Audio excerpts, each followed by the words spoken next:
No dia 29 de novembro de 2023, o STF, ele finalizou o julgamento sobre o diferencial de alíquota de não contribuinte, tá? Quais são as ADIs que estavam incluídas dentro desse julgamento? São as ações diretas, que são a 7070, 7076 e 7078.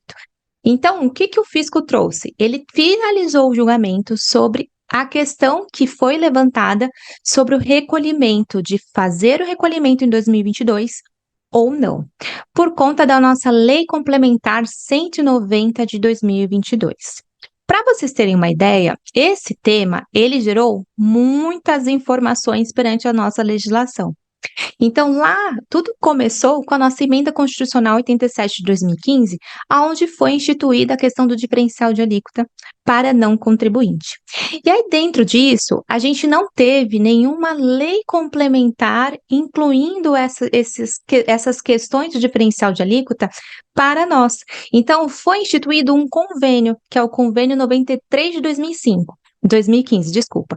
Então, a emenda constitucional lá de 2015, que começou a tratar sobre o cálculo do diferencial de alíquota para não contribuinte, que aí o pessoal lá do ano de 2015 pode até me comentar aí, que a gente fazia aquelas partilhas, né? Inicialmente a gente não pagava 100% no destino, então a gente tinha a partilha do remetente e do destinatário. E aí, para instituir essa obrigatoriedade, a gente não tinha uma lei complementar, a gente tinha um convênio, que é o Convênio 93 de 2015, tá? E aí que começou a discórdia, tá? Por quê? Começou a ser questionado via as ações diretas por que a gente não tinha uma lei complementar instituindo essa nova obrigação, né? Que é uma obrigação tributária, o ato de fazer o recolhimento, que é uma obrigação principal, que é o diferencial de alíquota entre as operações interestaduais. Então, vocês vão perceber que a gente aconteceu várias ADIs, tá, pessoal? Então, a 5469, lá em 2016, tivemos a questão até mesmo de um projeto de lei, né, que foi feito em 2021, né, então o projeto de lei complementar, que instituiu a Lei Complementar 190 de 2022, ele nasceu lá em 2021. Então, dentro dessa composição, a gente acabou tendo muitas discussões, tá? Foi criado e disponibilizado um portal de diferencial de alíquota, não sei se todos sabem, mas a gente tem hoje um portal de diferencial de alíquota, e a ideia do CONFAZ é que os estados comecem a trabalhar de fato esse portal, e que para nós, como profissional da área fiscal, ia ser muito vantajoso, né, se a gente tivesse todos esses conteúdos sobre o diferencial de alíquota dentro desse portal. No portal do diferencial de alíquota, o que eu acho interessante é que a gente tem as alíquotas, né? Então, se você hoje tem dúvidas sobre as alíquotas interestaduais, você pode buscar pelo esse portal do diferencial de alíquota, e alguns estados já também colocaram as suas alíquotas internas por lá, tá? Então, esse é o contexto. A gente teve bastantes ações diretas perante a isso. Só que vamos entender o porquê, tá? Então, pessoal, o diferencial de alíquota, ele foi instituído lá em 2015, como eu tratei com vocês, perante a emenda constitucional. E qual que era o objetivo dele? Era trazer para a gente, né, teoricamente nas operações interestaduais, um equilíbrio entre as operações de cada estado. Então, o que o fisco quis trazer, né, para nós? Essa emenda constitucional para a gente fazer o recolhimento dessas operações interestaduais, principalmente por conta do crescimento dos e-commerces. Então, por conta do crescimento do e-commerce, o que aconteceu? A gente acabou tendo muita movimentação entre estados. Então, as destinações que era para consumidores finais, a gente não tinha diferencial de alíquota. E aí, na emenda constitucional, a gente começou a tratar esse diferencial de alíquota perante aos não contribuintes, tá? Nas operações interestaduais. Só que aí, como eu comentei com vocês, a gente teve muitas ADIs e ações diretas, tá? E agora vocês vão entender o porquê, de fato. Grazi, por que as empresas entraram no STF trazendo essa inconstitucionalidade, né? Pedindo a inconstitucionalidade do diferencial de alíquota. Porque, pessoal, quando a gente pensa em uma criação, por exemplo, de um novo imposto, e de uma nova cobrança para um contribuinte, a gente tem que pensar numa lei complementar. Então, veja, gente, a gente tem que pensar muito bem, né, quando a gente trabalha na área fiscal, que não é só a gente entender que tem os ajustes, entender que tem um convênio, entender que tem uma lei complementar. A gente precisa entender qual é o objetivo de cada um, tá?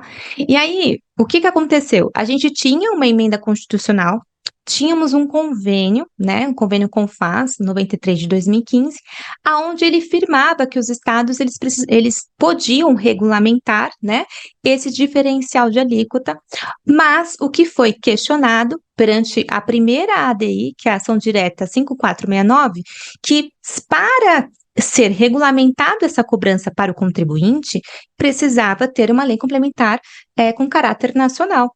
E não está errado, tá, gente? Por quê? Quando a gente pensa em um convênio, até coloquei aqui, ó, quando a gente pensa em um convênio, a gente pensa em termos de parceria, em acordo feito entre os estados, tá?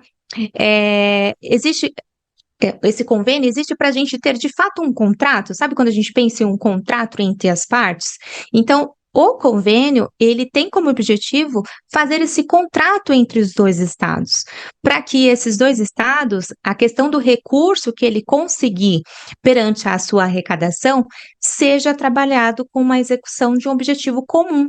Então, por isso que foi questionado dentro da DI que se um convênio ele tem como objetivo um termo de parceria entre os estados, ele não tem como regra, como objetivo, fixar uma nova obrigação tributária.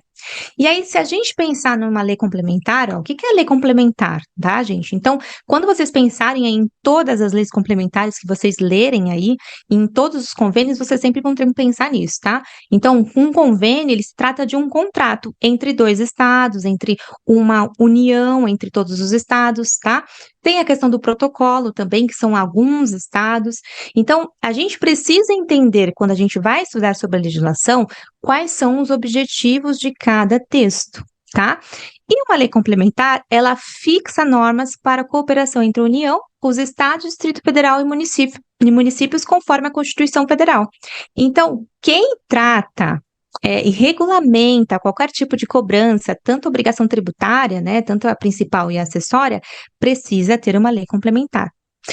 Só que, se a gente pensar lá em 2015, a gente só tinha uma emenda constitucional e um convênio. Então, por isso que começou o questionamento. Esse diferencial de alíquota para não contribuinte, ele é inconstitucional, não é mesmo?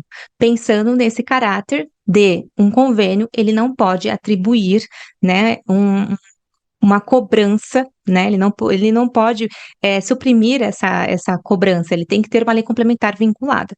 E a gente não tinha.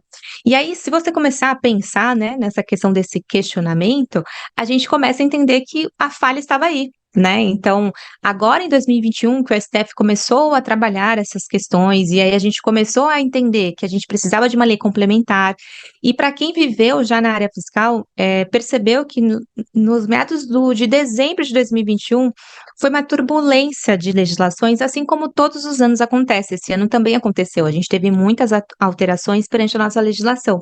Só que do ano de 2021 para o ano de 2022, foram muitas leis complementares, até por conta política mesmo, né? Porque a gente ia mudar de governo, enfim. E aí, o que que aconteceu? A gente tinha um projeto de lei e o que não deveria ter acontecido era a lei complementar que foi lá do projeto de lei, ela tinha que ter saído ainda no ano de 2021, só que não foi isso que aconteceu. Então, a primeira falha dentro dessa decisão, gente, é que a emenda constitucional e um convênio, eles não têm como objetivo tratar uma obrigação tributária, ou seja, fazer com que o contribuinte efetue um recolhimento. Mas os contribuintes, né, continuavam pagando desde 2015 o diferencial de alíquota para não contribuintes, tá? Então, aqui a gente já tem uma falha.